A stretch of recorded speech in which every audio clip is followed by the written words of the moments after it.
ఆ కొండే భూమిని ముందే వీళ్ళు కొంటారు, ఒక స్మాల్ ట్రాన్సాక్షన్ చేస్తారు.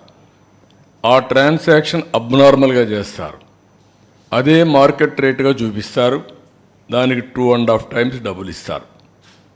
అంటే ఇది ఒక పెద్ద ఫ్రాడ్ చేసే పరిస్థితికి వచ్చారు. అవి కూడా ఎక్స్ప్లెయిన్ చేస్తాం కొన్నిటి వరకు. ఇంకొక పక్కన వీళ్ళ ఆఫీసులకి ఇచ్చేటప్పుడు అన్ని ఆఫీసులకి ఇవ్వాలి. ఇక్కడుండే మీడియాకు కూడా మీకు కూడా ఎస్టాబ్లిష్ చేయలేకపోయారు. 22 ఆఫీసులు, 41 ఎకరా, ఎక్కడికక్కడ ఒక అడ్వాన్స్డ్ ప్యాలెస్లు కట్టేసే పరిస్థితికి వచ్చారు. ప్రజాస్వామ్యానికే గంతలు కట్టే పరిస్థితికి వచ్చారు. మీ అందరూ కూడా ఎవరు ఎక్స్పెక్ట్ చేయనటువంటి పరిణామం తీసుకొచ్చారు. ఇంకొక పక్కన అసైన్మెంట్ ఆఫ్ ల్యాండ్, అనర్హులకి, వీళ్ళ కార్యకర్తలకి, వీళ్ళ ఎమ్మెల్యేలు, వీళ్ళ బినామీలకి ఇష్టానుసారంగా అసైన్మెంట్ ఆఫ్ ల్యాండ్స్ అన్నీ ఇన్ఎలిజిబుల్ పర్సన్స్కి ఇచ్చారు. ఇంకొక పక్కన మీరు చూస్తే అసైన్డ్ ల్యాండ్స్, ఇది చాలా నేరం పిఓటి కింద. అలాంటి భూమిని వేరే వాళ్ళు ముందు కల్టివేట్ చేసుకొని వాళ్ళు రికార్డ్ చేసుకుంటే దాన్ని ఫ్రీ హోల్డ్ చేసి రెగ్యులరైజ్ చేశారు. అంటే ఇది ఎంత ప్రమాదం అంటే అంత ప్రమాదం. అలాంటివి చేశారు. అదే సమయంలో ఇంకా లాస్ట్కి వచ్చే రీసర్వే పేరుతో భూముల బౌండరీసే మార్చేశారు. ఇంకొక పక్క ఏపీ ల్యాండ్ టైటిలింగ్ యాక్ట్, ఇది పరాకాష్ట. ఇంకెవ్వడికి భూమి మీద హక్కు లేకుండా భూములన్నీ దోచుకోవడానికి, ఒక రాచబాట వేసుకోవడానికి కార్యక్రమాన్ని ప్రారంభించే పరిస్థితికి వచ్చారు. నెక్స్ట్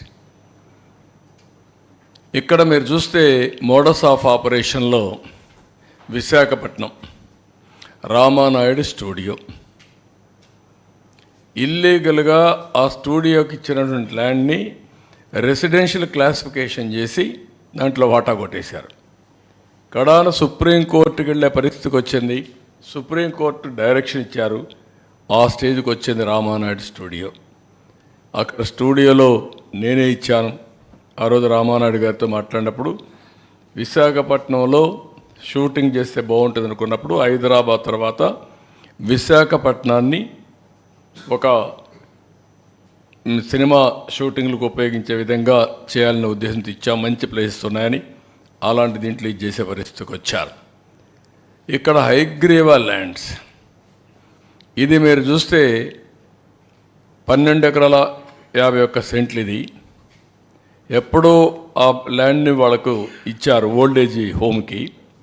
దాన్ని రెసిడెన్షియల్ డెవలప్మెంట్కి మార్చి ఎంవివి సత్యనారాయణ ఎంపీ కోటేసే పరిస్థితికి వచ్చాడు.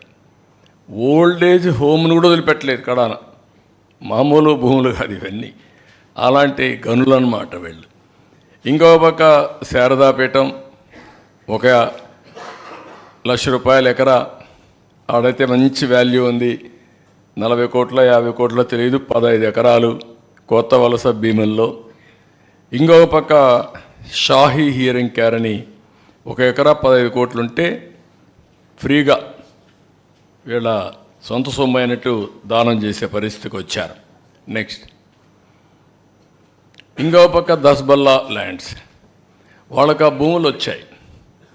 ఆ భూములు సుప్రీంకోర్టు వరకు పోయి ఫైట్ చేసి వస్తే రాణి ఆఫ్ వధ్వాన్ అనే అండ్ ఏజెన్సీ పేరుతో వాళ్ళకి లింక్ లేకపోయినా దాన్ని అపార్ట్మెంట్స్ తీసేసుకొని కన్స్ట్రక్ట్ చేసే పరిస్థితికి వచ్చారు. It is total illegal. వీళ్ళు ఇష్ట ప్రకారం బలవంతంగా ఆర్మ్ ట్విస్ట్ చేసి ఆ భూ కబ్జా చేసి వీళ్ళు అపార్ట్మెంట్స్ కట్టే పరిస్థితికి వచ్చారు.